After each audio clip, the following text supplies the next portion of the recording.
It's greens maintenance week this week, which is always a busy week, but we've got a few extra projects going on this time around, so I'm going to take you out and around the golf course and just show you what the guys have been up to. So Adam's now just doing the final pass of the top dressing, and this will then get brushed in again. So far what we've put in the ground, we've put the nitrogen, the seaweed, the bent grass seed, and obviously now sand just to top it up, just to change that material in the surface, and keep these greens nice and healthy.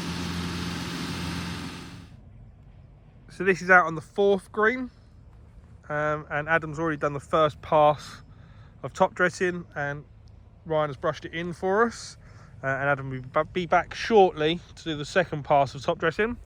But to give you a slightly closer look, what we've done so far is we've completed the bigger cores, so the normal coring process, and then Stuart's gone over it with the micro corer, just to take material out the surface.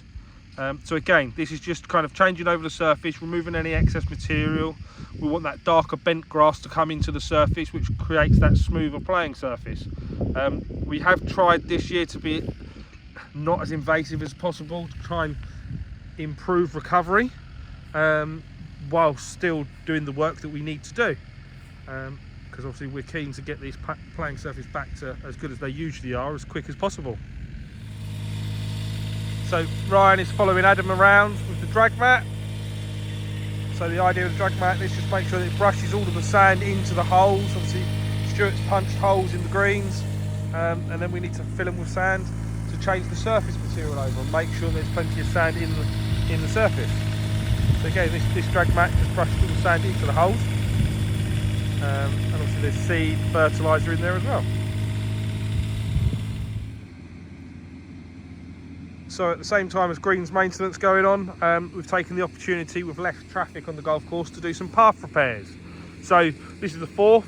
As you would have seen, it did wash out because last time when we laid it, unfortunately the rain came in and we just didn't get a chance to solidify the surface. So they've refined the surface, put the oil back on, so that's now just soaking in and it'll just harden up.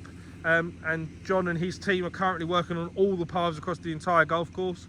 Again, just putting more oil on, repairing any of the potholes, and this is a process that we're probably going to have to do every year, and we'll utilise the time during greens maintenance to do those repairs, and over a period of time these paths will just become more and more solid. So Steve and Perry are still working on the new irrigation system. So they've pretty much completed the ring main now. They're just on this leg, which is out on sort of around the back of the 16th tee, but it does run up all the way up the side of the 18th fairway. So they've got the pipe in, they've got the cable in, and they've started cutting the junctions. So as you can see there, we've got just a hole there where the mound of earth is. So that's where the junction will be, and then that leg will then run out into the middle of the fairway, and then that will feed 4 sprinkler heads working up and down the fairway. So Steve's going to carry on with this project. He's going to keep going. Obviously the goal is to try and get as many fairways done as possible until the ground restricts what he can and can't do. But so far he's been making some great progress. So I'm out on the 7th green. Again, whilst greens maintenance is going on and there's not a lot of traffic on site, we have taken the opportunity of getting FRA, so James and his drainage team, back. As you would have been aware, the 7th green didn't drain great last winter. That was a result of the outfall for this green was blocked. Now obviously that's 30 years old, so Stuart and I spent a lot of time trying to find drawings for where that outfall was, but we simply just couldn't find it. And that's what some of those holes in that hollow and that hole there that you had earlier in the year, that's what that was. That's us trying to find the outfall. Unfortunately we couldn't find it, and short of digging holes across the green to try and find it, we've actually made the decision to put drainage into this green. So I'll give you a bit of an update on how that works.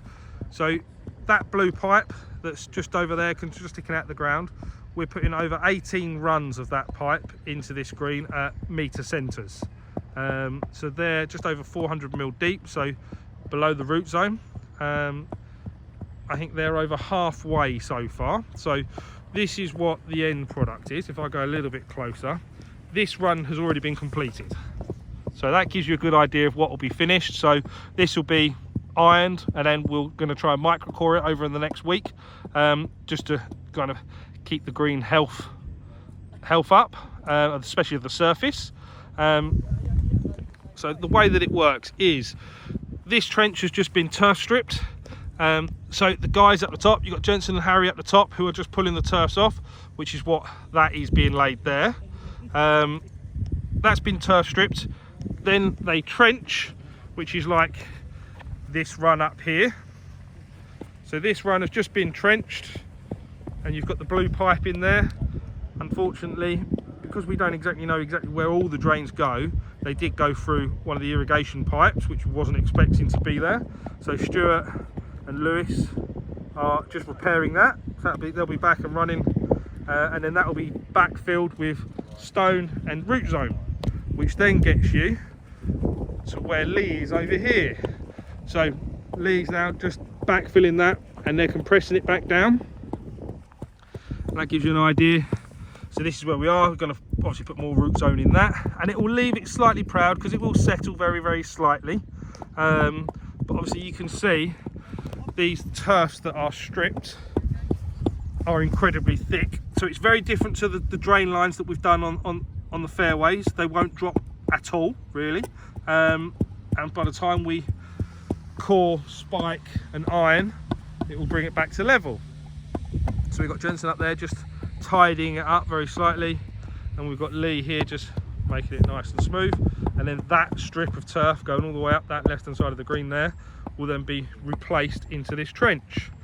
So all of those drain lines that then come across this green obviously fall to this end here, which is where the outfall is.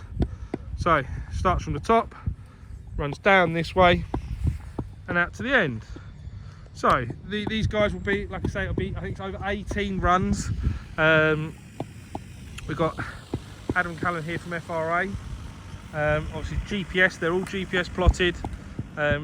Everything is exact based on James's specifications, the architect of all the drainage here. And this green will be back. Maybe in the future we might have to do some of the other greens. I mean, we are sand-based greens, and they're 30 years old at the end of the day, so there could be points in the future that we're going to have to do this again on some of the other greens. At the moment this was the worst green, and because we didn't have a solution to find the old outfall, this is what we come up with. Stuart and his team are just finalising the finishing touches of the greens maintenance week, just brushing that sand in to try and get the playing surface back to as smooth and as flat as possible.